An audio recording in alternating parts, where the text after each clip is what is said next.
Assalamualaikum warahmatullahi wabarakatuh, teman-teman sekalian. Di sesi yang ke-6 ya, di mata kuliah pemasaran jasa. Kali ini kita akan membahas bagaimana cara meningkatkan kualitas pelayanan dan produktivitas. Nah, diharapkan teman-teman di perkuliahan kali ini mampu menjelaskan dan memahami mengenai yang pertama, konsep kualitas jasa, yang kedua mengenai produktivitas pada sektor jasa, yang ketiga mengenai pengukuran produktivitas pada jasa, dan keempat adalah peningkatan produktivitas pada jasa. Nah, mungkin teman-teman sudah disajikan juga dengan materi-materi yang sudah diberikan oleh UT.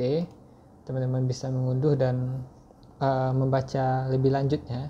Saya akan memberikan penjelasan sekilas saja mengenai apa yang saya pahami mengenai bagaimana caranya meningkatkan kualitas pelayanan dan produktivitasnya. Oke, kualitas pelayanan tentunya sangat penting selain kualitas produk ya. Karena dengan produk aja tidak cukup. Oke. Apalagi bagi perusahaan-perusahaan yang fokusnya memang ke jasa ya, teman-teman. Karena banyak juga ya perusahaan-perusahaan yang lebih mendepankan jasa atau layanan kepada konsumennya. Mungkin banyak contohnya seperti rumah sakit ya. Seperti Gojek juga masuk jasa, barbershop dan lain-lainnya. Itu adalah jasa ya, pelayanan jasa. Oke. Nah, ada beberapa masalah ya yang sering terjadi terkait dalam kualitas pelayanan ya. Apalagi dalam permasalahan yang berkaitan dengan bisnis ya. Yang pertama itu biasanya kualitas produksi dianggap lebih penting dibandingkan dengan kualitas layanan. Ini jadi yang saya singgung di awal tadi, karena kebanyakan orang itu hanya lebih mementingkan produk daripada layanannya. Nah, makanya biasanya orang lebih karena walaupun produknya sangat bagus, ya, kualitasnya sangat tinggi, tapi kalau cara orang melayani konsumennya itu tidak baik dan bagus, nah konsumen akan bisa aja beralih kepada produk yang mungkin harganya lebih mahal, tapi layanannya juga mengikuti ya, layanannya juga mahal, juga bagus. Nah, banyak hal-hal seperti itu yang terjadi. Nah, biasanya dalam hal pemerintahan juga termasuk ya, dalam hal di rumah sakit lah contohnya ya. Kadang-kadang kita lihat kalau di rumah sakit umum, rumah sakit milik pemerintah,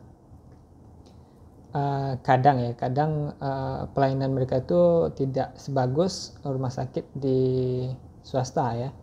Nah, makanya orang lebih milih juga di swasta ya, karena mereka saat orang sakit yang diharapkan itu adalah mereka dilayani dengan baik dan benar, dilayani dengan ramah tamah ya, itu yang mereka harapkan ya. Tapi kalau kebanyakan terjadi kan sebaliknya kalau yang di rumah sakit pemerintah ya, rumah sakit umum.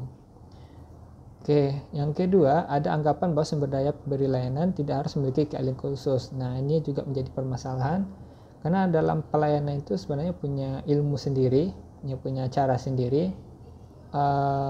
Sebenarnya kita punya dalam sebuah perusahaan biasanya itu memberikan pelatihan juga dalam hal pelayanan, sehingga konsumen kita itu tidak beralih kepada pesaing ya dengan layanan yang lebih baik daripada yang kita tawarkan. Makanya kita butuh skill khusus terkait dengan pelayanan ya.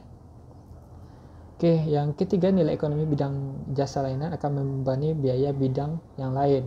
Nah, ini juga jadi permasalahan juga bagi sebagian perusahaan bahwa kalau mereka merasa kalau pelayanan ini akan menambah biaya ya.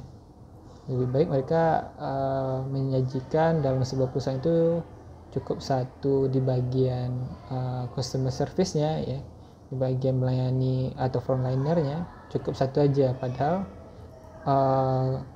konsumennya mungkin banyak ya gitu ya, cuman customer service-nya cuma satu atau frontlinernya cuma satu, otomatis mereka akan tidak puas dan tidak mau menunggu, karena kalau cuma satu customer service atau frontliner ya, apalagi di perbankan, itu kan membuat antrian menjadi panjang dan lama. Otomatis mereka akan mencoba untuk beralih ke perbankan yang lain. Serta yang keempat, produk layanan utamanya berkaitan dengan pekerjaan padat karya dan nilai produksinya rendah. Nah, ini juga menjadi permasalahan ya, bahwa kalau apa yang berhubungan dengan produk yang bersifatnya layanan itu biasanya nilai produksinya rendah, padahal enggak juga ya, karena banyak juga perusahaan-perusahaan yang bisa menghasilkan nilai yang tinggi ya, nilai produksinya tinggi juga, karena emang punya skill khusus di bidang hal tersebut. Contohnya akuntan publik ya, untuk melihat laporan-laporan keuangan contohnya, atau dokter kan juga nilai produksinya juga mahal ya, bukan rendah ya. Nah, mungkin juga banyak yang lainnya. Mungkin orang cuma melihat yang layanan itu kan yang biasa-biasa aja ya. Tapi sekarang kan layanan itu sudah menjadi hal yang penting dan harus bisa ditonjolkan dalam sebuah perusahaan, walaupun perusahaan itu adalah perusahaan produksi ya, membuat sebuah barang, tapi layanan juga sangat penting. Oke,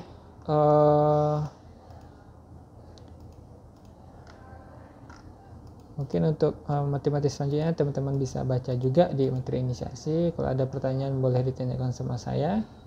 Oke, hanya itu dapat saya sampaikan ya teman-teman. Terima kasih.